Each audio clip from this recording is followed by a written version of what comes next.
Hello everyone, welcome back to more AEW on TEW 2020. We are here, full gear in 2021.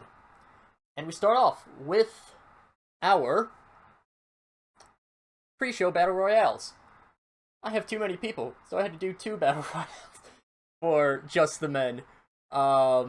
First one, this one, Lance Archer ends up winning. The second one, Ricochet wins, despite being injured. This one was much shorter. And in the third one... Oh, that's fine. Third one, Big Swole wins. And that is fine. To start off our show, Garza Jr. defeats Eddie Kingston with an El Muertito. He defends number 3 of the TNT title.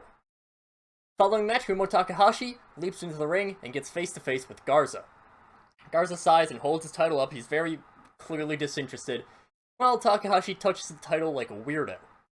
Garza's very clearly uncomfortable by this, but eventually Ricochet's music hits, and Antonio Banks walks up to the ring with a mic and Ricochet. And Banks says, "Yes, I understand that my client hasn't quite had the record in order to properly challenge for the TNT Championship. However, due to my financial backing in order to bring Paul Heyman's trusted muscle, Brock Lesnar, I've got something to announce right now. Ricochet has been placed at number 1 in the power rankings for the TNT title. He is undefeated in in-ring action. He is one of the stars of this company. But that said, I won't deny Darby Allin or Hiromu Takahashi in their bids for the belt. If they are willing, I'll consider taking this to Paul about making it a fatal 4-way. So, yeah, Banks definitely cheating a little bit. He's kind of a tweener. Getting Ricochet booked as a, he's only wrestled 3 matches so far, I think. It's been a while since I've updated the rankings, but, and I'm probably not going to until the beginning of the year when the rankings reset, but, right up to the top. Takahashi should also be at the top. Darby Allin still going to be at the top, even, regardless of who wins the match later tonight. Now, I'm actually going to make a quick cutaway, just because I have one more... I have to fix my booking a little bit, so just give me a moment. Continuing on, we have Britt Baker defeating Tenille Dashwood with a lockjaw, same way that she took out Deonna in the past week. Yeah, no, I was thinking, did I accidentally have Deonna in the... No. So, Britt Baker with a big win on pay-per-view. We are in Miami, Florida, by the way. Lots of people attending. After the match, Ashley Flair's music hits as the Queen of Pro Wrestling makes her way onto the stage. After being gone for some time, Flair is clearly angry, and this is shown even more when the Queen's Court ambush Britt Baker and Tenille, battering them to the ground. Flair is incredibly casual when she makes her way into the ring, with Lady Bernice, the former challenger, lowering the ropes for Flair to enter before Flair puts Tenille into a figure 4 for 15 seconds, and after that, moves over to Britt Baker to do the same. After both have been put into figure 4 leg locks, the Queen woos, and the Court and her head out. So yeah, Ashley Flair comes back with some style and some profile and a poor gimmick. Keep doing this gimmick change to try to get a good gimmick, but no. Ah well. Ashley Flair, she is back at Queen's Court. They are still wrecking shit up. And, well, now, Tenille's been taken out with a lockjaw and a figure 4. Britt Baker's been taken out with a figure 4. We'll have to see where Ashley Flair continues on from this. Then we have Rami Sabay defeating Sammy Guevara with a brain buster. Right, so I'm imagining this is a fairly, this is a very high-paced match. I have this one set to All Out, I think it is. High spots. So I have it set to high spots, so they're really going at it. They're super high-paced. Just remember that I was originally going to change Sabay into Generico, but whatever. That's fine. Rami Sabay picked up the win over Sammy Guevara. After this, they claim Drew with the American Wolves. The referee lost control and stopped the match. It's a lot of interference, where Carl Anderson and Doc Gallows attacked everyone. So yeah, we have Doc Gallows and Carl Anderson here, which is certainly something. It'll be explained a little bit more. So I'm imagining for this match that it's pretty fair for the most part. You know, the Acclaimed, they're not cheating. American Wolves, they aren't cheating, because Brock is a surprisingly fair referee. Because we have Brock Lesnar doing the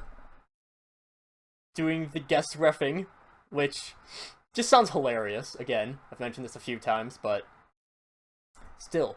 So afterwards, the match ends when Brock Lesnar and the competitors are all attacked by the debuting Good Brothers, quickly turn their attention to Brock. After a little bit of struggle, Brock begins to get the upper hand, and then Scorpio Sky rushes into the ring with a steel chair in hand. The Good Brothers back off a little bit. When Lesnar and Scorpio square off against the Good Brother, Lesnar takes a few steps forward, and Scorpio decks Brock in the back with a chair. The Good Brothers and Scorpio continue to beat down Brock, as very casually out walks El Phantasmo, Alexander Hammerstone, and Priscilla Kelly, and all of them are wearing Bullet Club merch. Good Brothers eventually hit Brock with a magic killer before leaving with the Bullet Club. The entire time Heyman was on commentary for both of these, Heyman is he is bewildered by this. Priscilla Kelly, poor. Ugh. Heyman, no idea what's going on. Alexander Hammerstone, he's part of the Bullet Club. El Phantasmo, he's part of the Bullet Club in Japan. Now, it seems as though we have a 6-man Bullet Club out here in AEW, presumably led by El Phantasmo. But we'll see how things develop from here on out. And yes, this does mean that we have no tag team champions even still. We'll see how that progresses. After this, Samoa Joe defeats Jimmy Shane. Yeah. Then, following the match, music unfamiliar to most people begins to hit and the lights go dark. Joe looks towards the stage, wondering who is here to debut, and it ends up being not a debut. Instead, Matthew Raywell and Dalton Castle walk out onto the stage, but they're having a very fancy entrance. You know, Dalton Castle, he's got some insanely fancy robes on. Raywalt, he's besides him, he's also with them. We probably even have some, fancy dancers in the background. We have a full-blown carnival show going on as Dalton Castle and Matthew Raywalt make their way to the ring. While this is happening, Joe, he's very distracted by this. Understandably so. This gets Sonny Kiss, Peter Avalon enough time to go in. They save Jimmy Shane from getting beaten down even more by Samoa Joe. Dalton eventually enters the ring and just kind of looks at Joe with disdain. He's scanning him. He's evaluating Samoa Joe. Dalton Castle places his hand on the FTW title, holds it there for a few moments. Joe still is confused as hell. Who the hell is this guy? He's only shown up on Dark. And then Dalton Castle walks away. So, again, not necessarily a comedy segment, but it is something I want to try to work on more, a little bit more humor in this. So we have just this random guy showing up. Someone who's only shown up on Dark so far.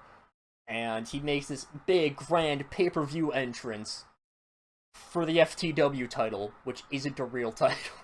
So, Dalton Castle is challenging for Samoa Joe's FTW World title. Why not? After this, Ricky Starks picks up a win over Zack Sabre Jr.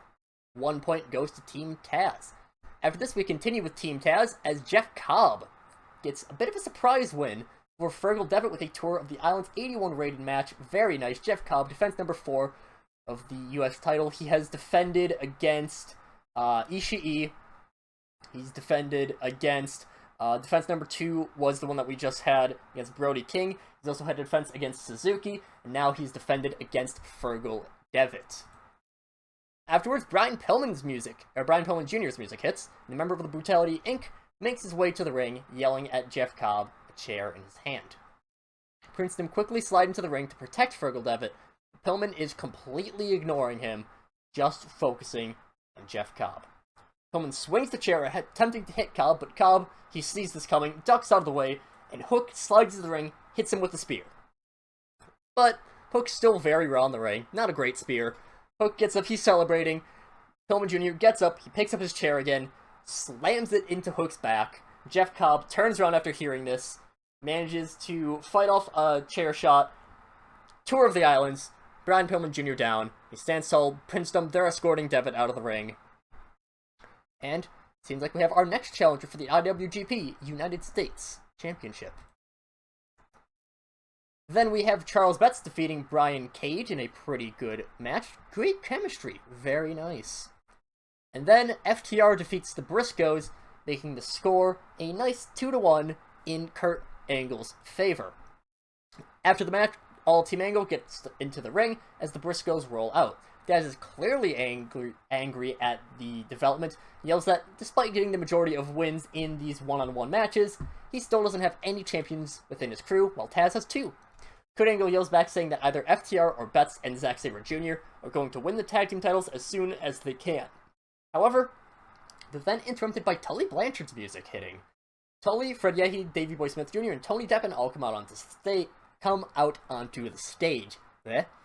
Tully says that Angle's guys are some of the best technical wrestlers in the world, but they are nothing compared to Team Tully.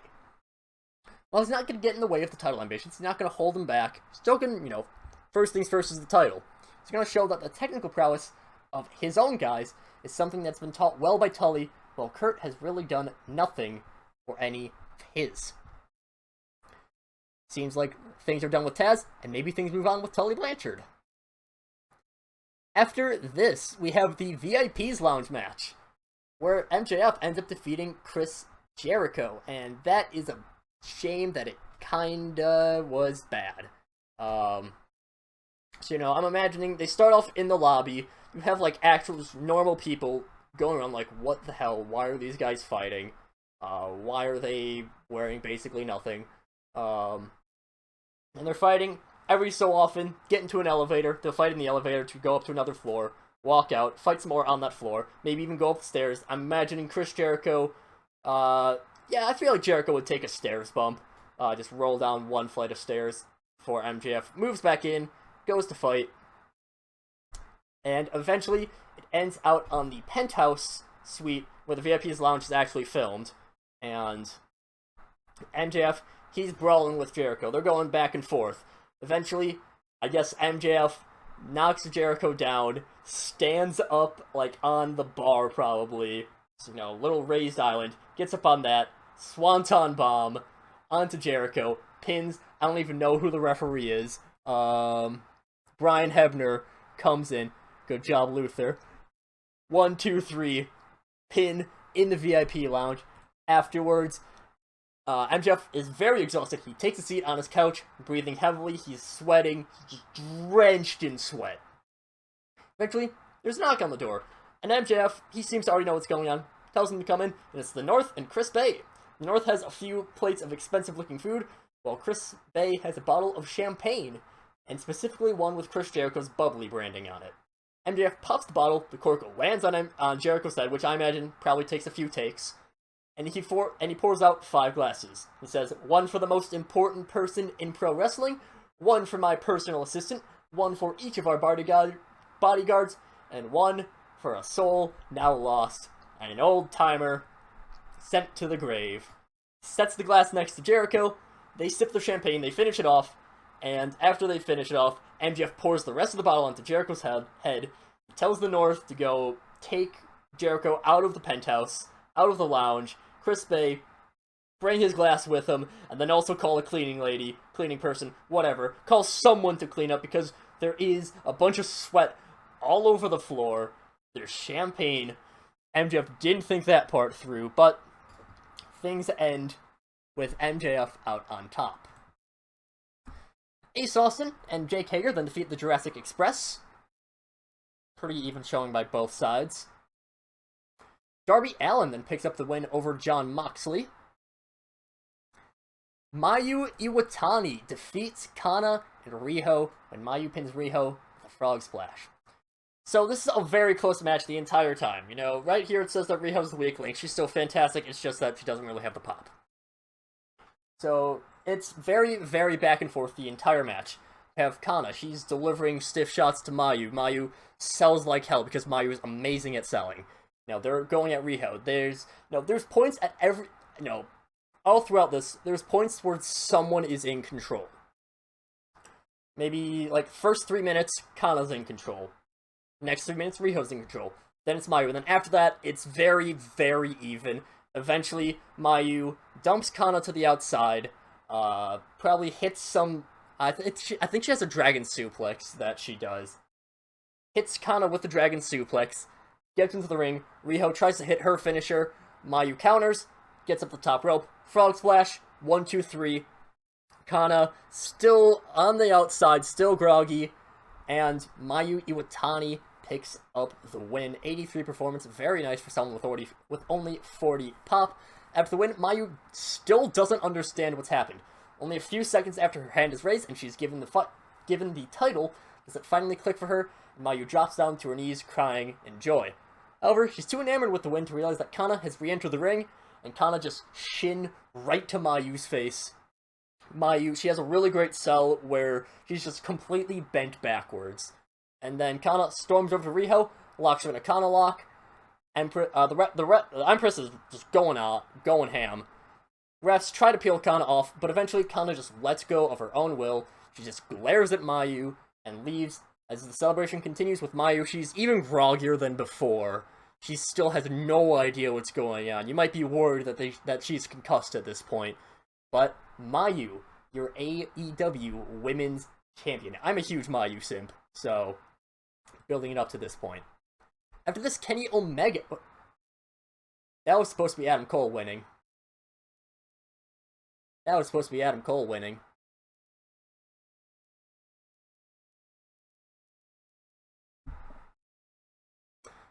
Let's say that Adam Cole won that match. Adam Page enters the ring after the match, protecting Kenny. Cole yells at Hangman for protecting a murderer, but Hangman stands his ground. Says that Kenny really regrets what he did, and while he can't take it back, he can try to make amends. Cole waits a moment before hitting a Panama Sunrise on Hangman. This brings the entire cult to come into the ring. They're stopped by Sting, Jeff Hardy, Top Flight, Andrew Everett, Lee Johnson, and Griff Garrison, and they get the cult to rush off. Hardy-Sting Alliance stand in the ring to protect Hangman from the cult, waiting for medical personnel to bring both him and Kenny Omega backstage. Bit of a shame that I screwed up the road agent notes, because again, that's supposed to be Adam Cole winning. And he didn't. And in our main event, Pac defeats Kota Ibushi. Shooting star leg drop, but what's more important is the moment right before this. So they're in a cell. They're going at each other. Pac, he's using weapons. Kota, he's just taking it for a while. Imagine probably like 15 minutes in, Kota, he's finally fighting back with weapons. At some point, Pac, he gets up to a ladder, does his black arrow onto Kota from the top of the ladder to the outside, because I feel like that's something that both of them could do. And they're just out of it. Kota Ibushi, eventually, he still fights back. He's still really fighting, but we come down to 21 minutes into the match. Pac has a kendo stick. Kota Ibushi's on his knees, probably from the exchange of chops. Pac, he has a kendo stick in his hand. He winds it up, full baseball swing into Kota Ibushi's neck. The kendo stick snaps in half. Maybe it's gimmicked. Kota's probably crazy enough to take that non-gimmicked. So, swings the kendo stick. It shatters against Kota. Kota is probably bleeding from the neck, or shoulder, maybe. Now, there's definitely blood in this match. Pac, he's not done with this. He's not, it's not enough for Kota to go down. Shooting star leg drop, hits Kota, and pin 1, 2, 3, silent, because Kota Ibushi has lost, and he seems like he's not even conscious. Pac, he's, I forgot to add an ending match to this, another thing that I screwed up with the booking at the very end of the show, but Pac, he's like sitting at the top of the turnbuckle. He's has his championship, and he's just watching. The cell is raised, medical staff, they're all rushing in. You even have Paul Heyman rushing in because, Kota Ibushi was the top merch draw in the last month. That's a lot of money. And Kota, he doesn't move at all. He just got a kendo stick shattered across his neck. I'm guessing he probably even took a table bump at some point. I imagine they maybe went to the top of the cell. Who knows?